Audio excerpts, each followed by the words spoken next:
Hello friends, welcome to my another blog. তো দিনটা ছিল শনিবার 16ই আগস্ট, আর আজকে আমাদের গোপাল সোনার জন্মদিন। সেই জন্য আজ আমি সকাল সকাল স্নান টান করে ঠাকুর স্থান পরিষ্কার করে এবার আমি বসেছি গোপাল সোনাকে চন্দন মাখিয়ে ভালো করে স্নান করাবো। তো চন্দন বাটা আমার হয়ে গেছে, এবার আমি চন্দনটা আস্তে আস্তে গোটা গায়ে গোপালের লাগিয়ে দিচ্ছি এইভাবে। এরপরে গোপালকে ভালো করে গঙ্গা জল দিয়ে স্নান করিয়ে নেব। আসলে আমার বাড়িতে জন্মাষ্টমীটা একটু বড় করেই হয়, আর ওইদিকে মা বিকেলে পুজোর জন্য সব ভোগ রান্না করছে, আর এদিকে আমি পুজোর জোগাড় করছি। তো চলুন, গোপালকে আমার চন্দন লাগানো হয়ে গেছে, এবার আস্তে অল্প গঙ্গা জল দিয়ে গোপালকে স্নান করিয়ে দিন। জানেন তো, অনেকে অনেক কিছু করে, মধু ঘিয়ে ওইসব লাগায়। আমি অত কিছু লাগাই না। ঠাকুর কোনোদিন বলেনি কি ঠাকুর মধু ঘি এসব দিয়ে চান করাবে। আমি সিম্পল ওয়েতে হালকা চন্দন লাগিয়ে হালকা গঙ্গা জল দিয়েই সব ঠাকুরকে স্নান করাই পুজোর আগে। তো আমি স্নান হয়ে গিয়ে ভালো করে গুছে এবার গোপালকে নতুন বস্ত্র পরিয়ে দিলাম, আর শৃঙ্গার করে দিচ্ছি। চুড়ি মালা যা যা এনেছিলাম জন্মাষ্টমীর উপলক্ষে ওগুলো সব এক এক করে পরিয়ে দিয়ে গোপাল নিয়ে তারপরে সকালের পুজোটা সেরে ফেলবো। এই সকালের পুজো সেরে ফেলে আমাকে একটু বাজারও যেতে হবে। এখনো অবধি বিকেলের পুজোর ফুল মিষ্টি কিছুই আনা হয়নি, সেই জন্য তাড়াতাড়ি করে আগে পুজোটা সেরে নিলাম। আর এই দেখুন, সব থেকে আকর্ষণীয় জিনিস, এই মুকুটটা কি সুন্দর। আর এই দেখুন আমাদের গোপালের সকালের সাজ।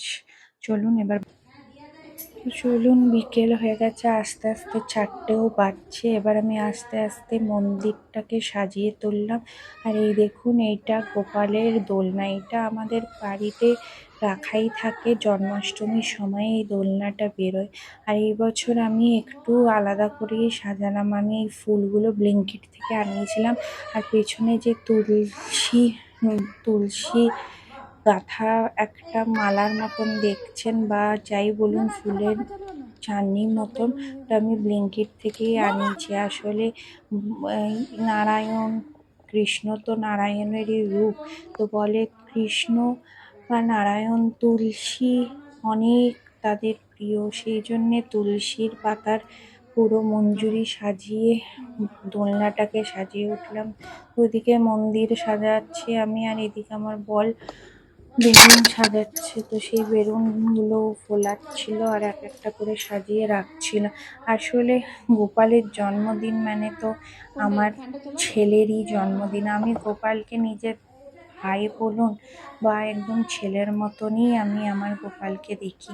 আসলে গোপালকে আমি প্রচণ্ড মানি। আমার গোপালের উপরে একটা আলাদাই আস্থার একটা আলাদাই বিশ্বাস আছে। তাই আমি ভালো করে সুন্দর করে, যেমন করে আমি আমার ছেলের জন্মদিন করি, সেইভাবেই আমি গোপালেরও জন্মদিন করার চেষ্টা করি। আর এটা আমি প্রতি বছরই করি, বিয়ের আগের থেকে আমি এটা করে এসেছি। তো আস্তে আস্তে আমরা ফুল দিয়ে সব দিয়ে গোপালের মন্দির সাজিয়ে উঠলাম।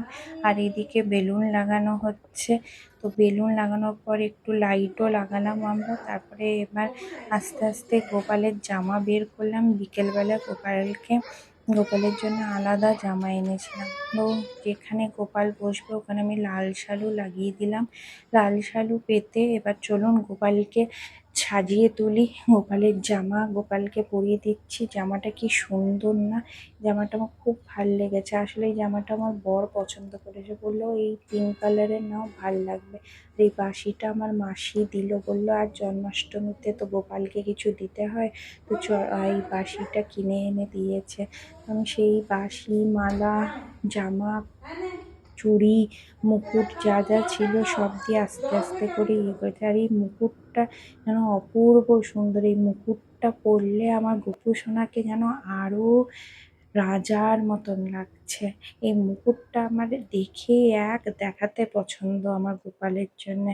আর এই দেখুন গোপাল সেজে উঠেছে। এবার আস্তে আস্তে আমরাও রেডি হয়ে আমি আলতা পরে নিলাম পায়ে, তারপরে আস্তে আস্তে শাড়ি পরে রেডি হয়ে নিলাম। এই শাড়িটা আমার বিয়ের শাড়িটা আমাকে শ্বশুর বাড়ির থেকে দিয়েছিল।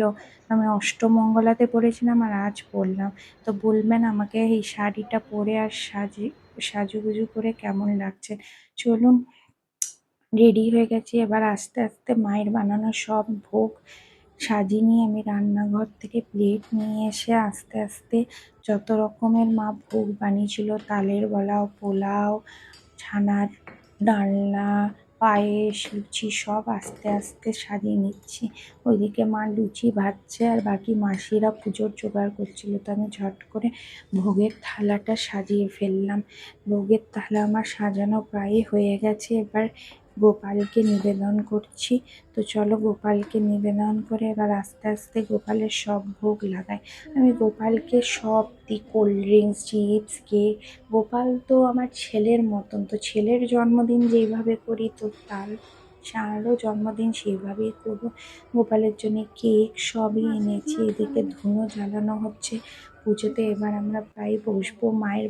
মায়ের খালি কয়েকটা লুচি ভাজা হয়ে গেলে মাও আসবে আর আমার বরও চলে এসছে। আমরা সবাই মিলে পুজোতে বসবো।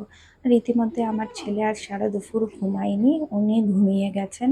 ওনাকে কত করে বললাম কি ঘুমা, তাহলে পুজো দেখতে পারবি। ও বাচ্চা মানুষ, ওর খুব আনন্দ লাগছিল তখন সবাই সাজাচ্ছে। এখন যাই হোক ও ঘুমাচ্ছে। তো আমরা পুজোটা আস্তে আস্তে সেরে নিই। তো চলুন, আমরা পুজোতে বসে গেছি। এবার আস্তে আস্তে আরতি করছি। আরতি হয়ে গেলে আমি আস্তে আস্তে ধূপকাঠি, ধুনো সব দেখিয়ে দিচ্ছি। আর ওইদিকে মাসি সব বাড়িতে ধুনো ঘোরাচ্ছে। তো মাসির ধুনো দেখানো হয়ে গেলে আমি এবার ব্রত কথা পড়বো।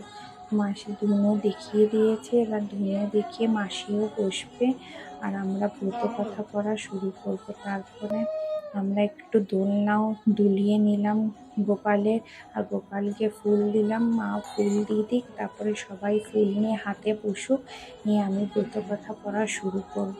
তো চলুন, হয়ে গেছে সবারই। এবার আমি ব্রত কথা পড়তে শুরু করি। তো চলুন, আমি ব্রত কথা পড়ছি আর সবাই বসে আছে। তো আমি আমার বরকে বললাম তুমি চলে এসো এখানে, ছেলে তো ঘুমিয়ে গেছে, ছেলের কে বালিশ দিয়ে তুমি ব্রত কথা শুনতে চলে এসো। তো আমি ব্রত কথা পড়তে শুরু করে দিয়েছি। এবং ব্রত কথা পড়লেই প্রায় আমার পুজো শেষ। তো আমার বর মধ্যেখানে এলো, একটু দেখলো, শুনলো, তারপরে আবার ছেলের কাছে চলে গেল। ছেলে একাই শুয়েছিল, সেই জন্য বললাম ছেলের কাছে চললাম।